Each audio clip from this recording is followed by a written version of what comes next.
Welcome to this edition of Labor Vision. I'm Bob Delaney, Executive Director of the Institute for Labor Studies and Research.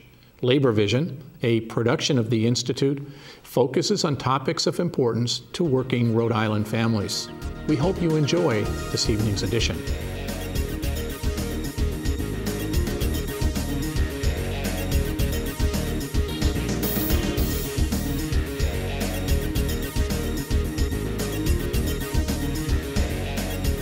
Thank you for joining us for this edition of Labor Vision, where we bring topics of importance right into your living room. My name is James Parisi. I'm a field representative with the Rhode Island Federation of Teachers and Health Professionals, and I'm your host this evening. Tonight we're going to talk about the state archives, and who better to talk about our state archives than the person responsible for holding them and caring for them, our Secretary of State, Nellie Gorbea. Nellie, thanks for joining us today. Thank you so much, Jim. I'm so pleased that you're having this time to talk about our amazing state archives. Well, I had an opportunity to visit them last fall when you had that special exhibit on labor-related ones, and it really was a terrific collection that is needing a good space. No, absolutely. So we are, sadly to say, the only state in the country that has its state archives in a commercially leased facility. We don't have our own building, our own place to safeguard these amazing treasures that date all the way back to 1638. When you think about the role that Rhode Island has played in the making of the United States, it's a pretty appalling oversight. So the archives are in downtown Providence. Why don't you let our viewers know where they are and what their hours are in case people want to go check them out? No, they're right on Westminster Street, 337 Westminster Street, and there is 2-hour free parking next door, the parking lot across the street from them. So you can come in and get your parking ticket stamped. And they're actually, I mean, for commercial office space, it's really nice in the sense that it's perfectly suitable for commercial purposes. It's just not really meant for an archival facility. We have a very small exhibit area, which is where we've done our exhibitions. And then we have a large closet area that we've retrofitted into being the vault with a fire suppression system that right now you could not purchase on the open market, given the fact that it's so antiquated. But we make do with what we have. And certainly, when I realized that we had these treasures and we had the situation when I came in as Secretary of State, I said, Rhode Islanders will understand why we need to invest in a proper facility once they know what's in here.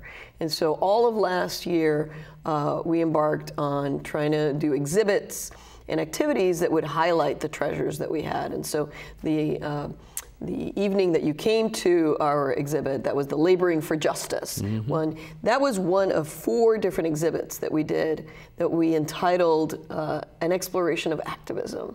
Because really, the State Archives is kind of like a time capsule that you can open up and then see what were the concerns of Rhode Islanders throughout our history. And you'll find that in some ways things haven't changed, and in others they've changed a lot.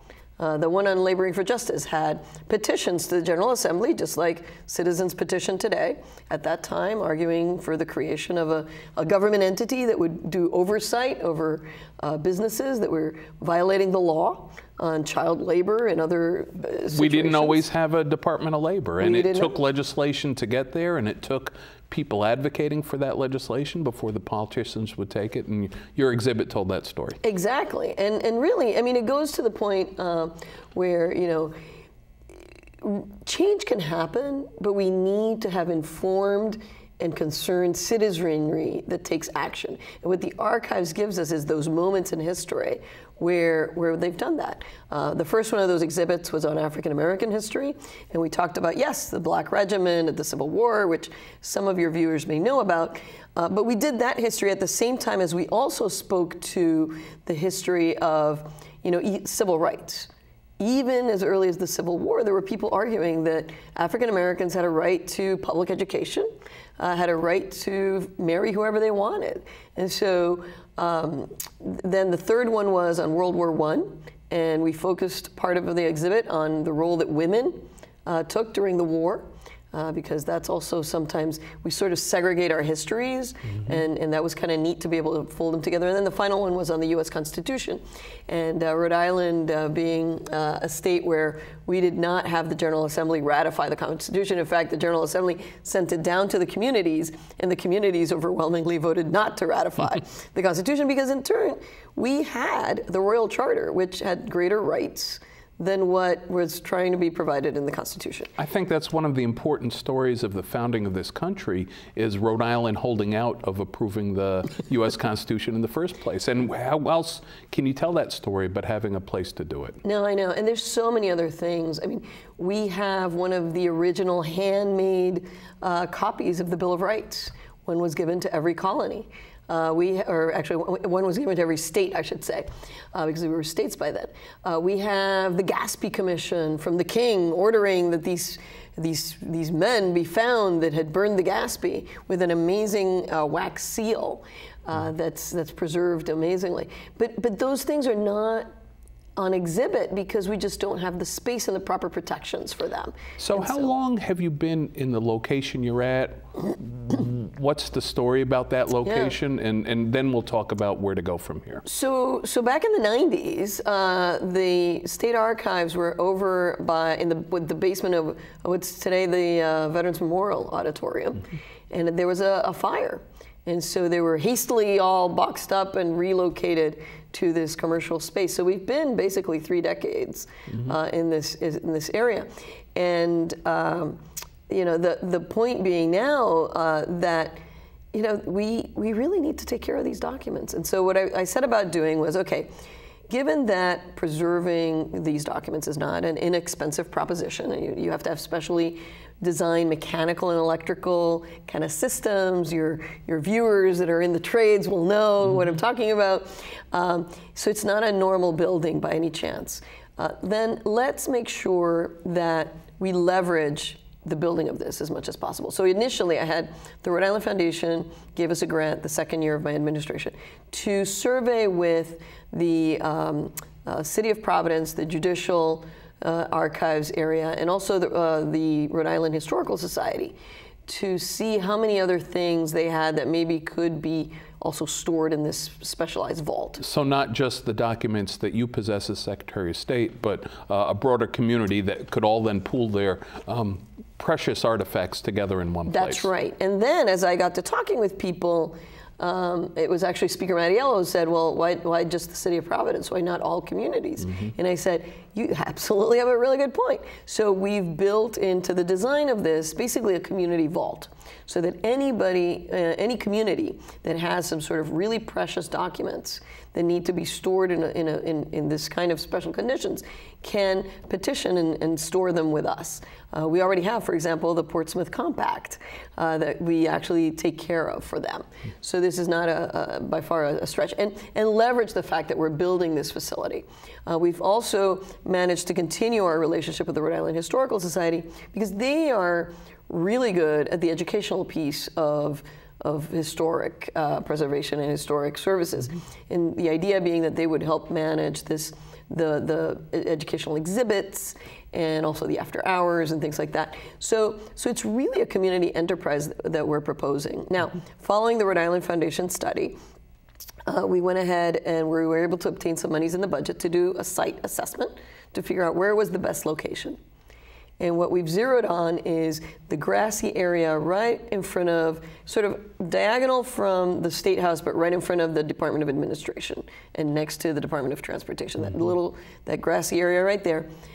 And what's really wonderful about that, in addition to the fact that the state already owns it, is that it's right across the street from the Statehouse. If we want state archives that are visited by our school children, what better location than one that's across the street from a place that they're already going to? Because they're going for the Statehouse tours, they're going for the mock sessions. So that's part of our thinking with regards to locating these state archives.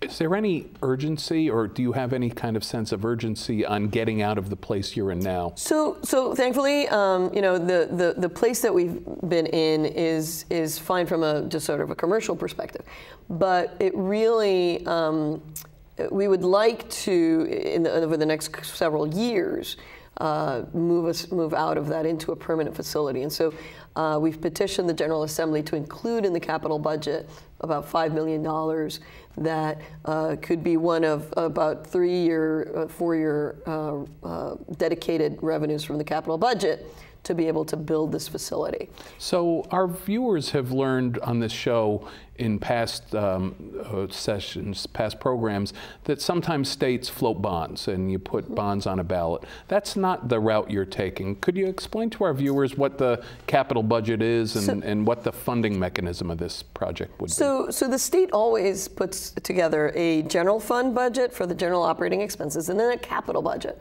which is really for the facilities and the offices of government. And we really see this as part of that purpose. It just hasn't been allocated for the archives ever.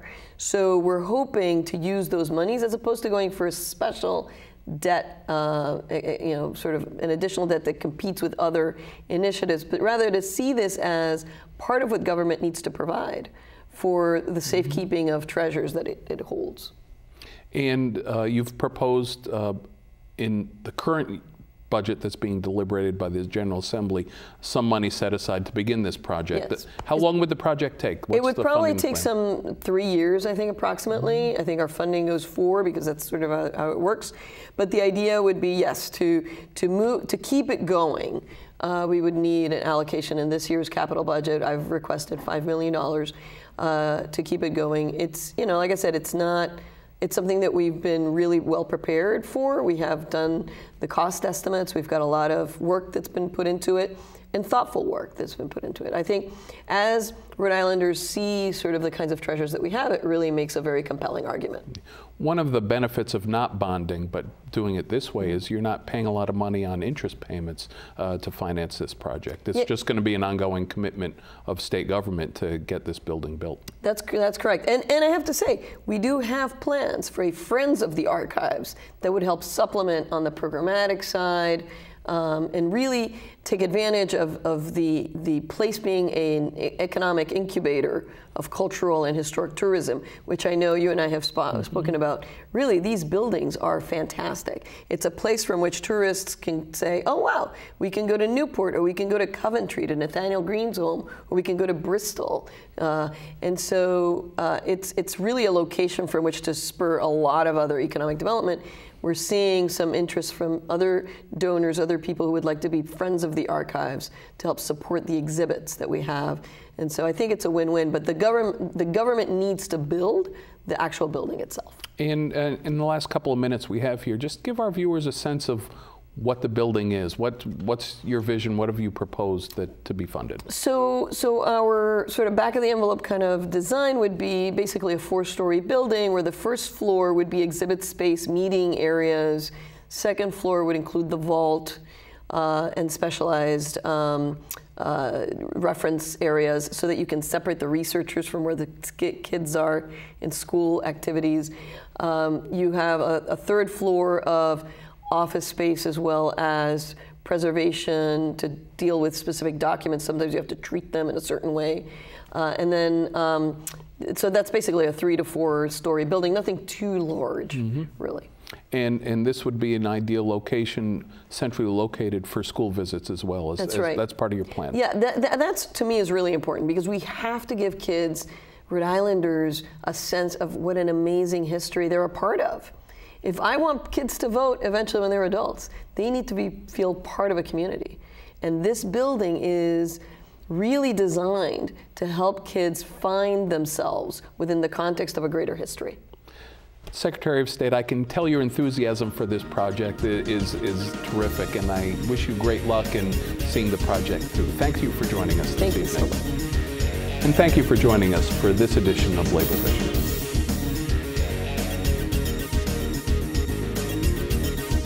Good afternoon. My name is Patrick Quinn. I'm with 1199, the healthcare union. We're part of SEIU, 2 million workers nationally.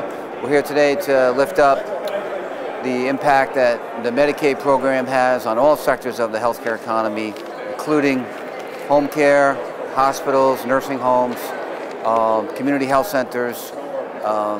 Not only is this important in terms of delivering care to Rhode Islanders, it's an important economic impact, brings a lot of money into our state with the federal match, and allows us to take care of all the Rhode Islanders who need, whether they be elderly people in a nursing home or at a home, at home care setting, or an ambulatory clinic or a hospital.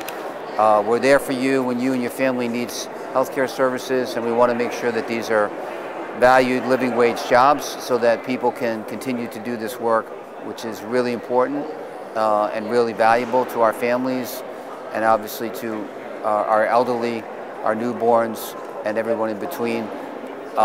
Direct support professionals in a lot of healthcare settings don't get paid a living wage. The state and government payments are the single largest group of resources, and we want to ensure that those people get paid enough to support their family and live decently in our community.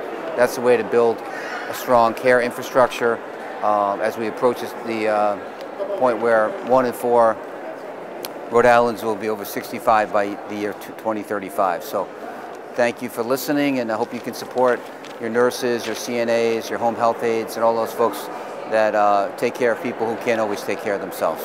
Thank you. To give recognition to some of the elected officials that have joined us today and some of our allies on this issue of the fight for 15, and also on building a healthcare system for the 21st century. My name is Patrick. I'm with 1199. I'm the Executive Vice President for 1199 here in Rhode Island. So I just wanted to thank Chairman McNamara, Rep. Regenberg, Rep. Bennett, Rep. Carson, and Representative Almeida. Senator Casada is here. And I think and Senator Satchel, and I think we're going to be joined by a few other folks. Senator Golden is here, and among our coalition partners, Rhode Island Jobs with Justice is here. The Interfaith Coalition is here. Rhode Island Interfaith Coalition, Rhode Island Organizing Project, and the Senior Agenda. The Protect Our Healthcare Coalition is here, and we're really happy to be joined by Working Families Parties as well. So thank you all for being here. Senator, thank you for being here. I'm going to start out hearing from one of our long-term members and caregivers from Pawtucket. I'll let her introduce herself. She's going to share a little bit of her experience in working in home care and in a nursing home. Go ahead. Thank you. Hi, my name is Alita Brown. I've been a CNA for 21 years. Right now I'm working at the Pawtucket Skilled Nursing. The reason we all gathered today is to ask the Congress to please do something with the health care. It's been happening several times in the nursing home that we all have to be working different nursing homes. And at the end of the day, it do affect our resident ADL. The reason I'm saying that we all here today have to work 2 or 3 nursing homes. It's not our choice, but we have to do it to put food on the table for our family. At the end of the day, those residents that come in the nursing home, we build relationship with them. They have trust in us. The depends on every day. But because of the paycheck, we work from nursing home to nursing home. Thank you, Senator Golden.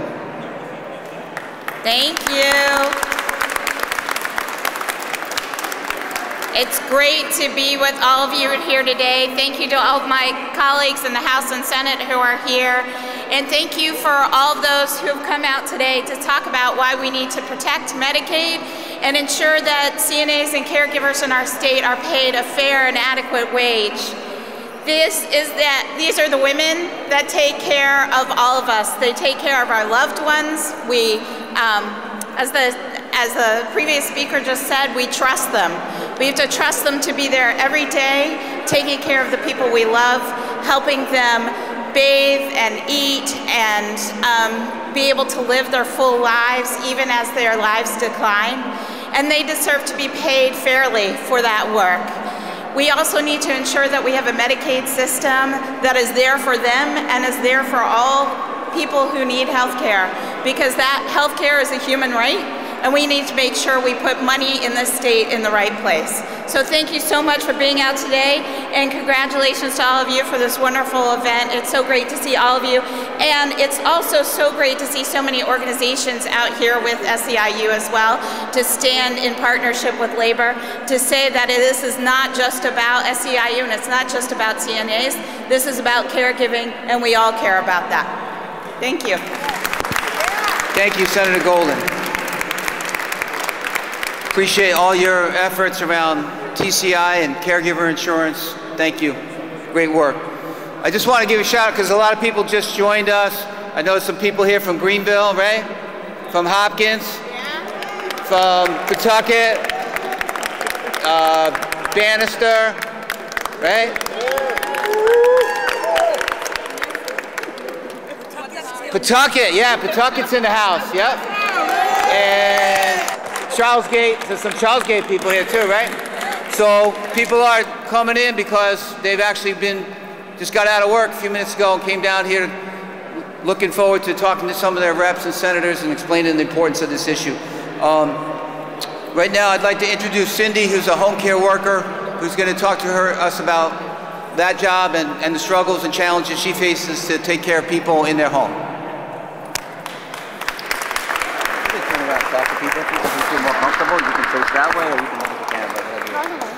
Hi, my name is Cindy. I live in Rhode, obviously Rhode Island, East Providence. I've been a home care worker for 4 years. And one of the most heartbreaking things that I see is when homemakers go in, the first question that the clients ask is, how long are you going to be here? Last time I checked, we're there to take care of them long term. And there's no reason why anyone should ask that first thing is, how long are you going to be here? And the reason is the pay is not good. Definitely, the pay was increased. The workers will definitely want to stay working. And the clients I see regularly have to think about who's going to come in this day to feed me my breakfast, who's going to get me dressed, who's going to put me in for bed, because it is a random person every day. And I work 40 to 60 hours a week. 20 of those hours are usually fill-ins because there's not enough workers. Unfortunately, I do have to work all those hours because the pay isn't good, and I do have 4 children, so I do have to work as many hours as I can. I would be home more for my children. I wouldn't have to miss my son's basketball games. I wouldn't have to miss anything for family functions, holidays, if we got paid a little bit more. The inconsistency of the clients is just one little aspect of why we need change. I can go 4 miles down the street to Seekonk, where Massachusetts has this already in place. In fact, anyone can go to Massachusetts and work there for $15 an hour doing the same exact work that we do here in Rhode Island. So if anything, I say that this bill should definitely go in effect. There will be a lot of changes, a lot more inconsistent, actually more consistency. Yep, so I just think this bill definitely needs to pass for many reasons. Thank you. Thank you, Cindy. And Bill, we're happy to be in partnership with a lot of the people that are here with us today to build a new, more vibrant home care system so that we can meet the needs of seniors. I know Bill's going to highlight that, but you can see over here, incredible amount of people will be over the age of 75 in the next couple of years of all of our population, crazy percentage, and Bill's going to speak about why this is necessary for seniors. Thank you. Thank you. What 90% of seniors want, even if we have chronic illness or disability, we want to age at home or in the community with independence and dignity. We cannot age with independence and dignity unless the people who are caring for us are treated with independence and dignity.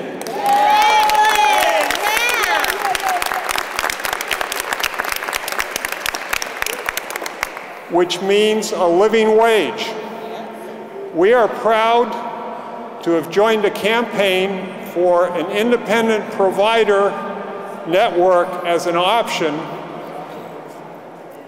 A couple months ago, we turned out 390 people. We spoke directly to the Senate President and the Speaker of the House, and we told them, we want you to support this. We are in the fight to win this in solidarity with SEIU, and we will win this fight. Thank you. Thank you. And it's great to work with seniors on a really important issue that's going to put us in a place to take care of everyone as they age. This is not just an elderly issue. People know a lot of times people in their prime of their life have an accident or an illness that reduces them to a situation where they need 24/7 care. That happens a lot more than you think. We all have things that have happened in our family and our lives, and we know about that. I want to introduce Scott Slater, rep from Providence. He's going to speak to legislation to help increase wages in nursing homes. Scott, thank you. Thank you, Patrick, and thank you to all my colleagues and everyone who showed up today. It's an honor to be here and to support legislation which I've submitted the past few years to increase wages for the direct care staff in nursing homes. We passed this a few years ago, and we earmarked the increase to go directly to workers that work with the most vulnerable population. So it's an honor. Nursing home workers are incredible. People who provide around-the-clock care to the most vulnerable residents in Rhode Island. They show up to work, leaving their families behind in blizzards and on holidays. These are very special people and so important to our community and our economy in all districts in Rhode Island. They often replace the role of family and care, and they provide, it allows the families of residents and consumers to go to work. So thank you for all that you do for all of our population in Rhode Island. You guys are angels.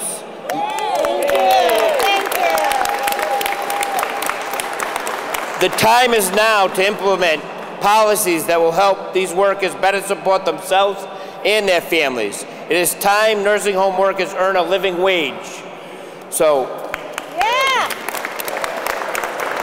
that is why I reintroduced legislation like we passed together 2 years ago to ensure any increase to nursing home funding goes directly to caregivers where it is needed the most. So thank you very much, everyone, for being here today. It's an honor. And I will say one last thing. The folks you have representing you here for SEIU, they work continuously for you up at this Statehouse. They're some of the best advocates that you could ask for. So to Patrick and his staff and everyone over there, they're just amazing, and they work hard on your behalf every day up here. So thank you. Thank you for joining us for this edition of Labor Vision. We appreciate your input and encourage your comments. Labor Vision can be seen on this channel 3 times each week: Tuesday at 7 p.m., Thursday at 8 p.m., and Saturday at 5 p.m.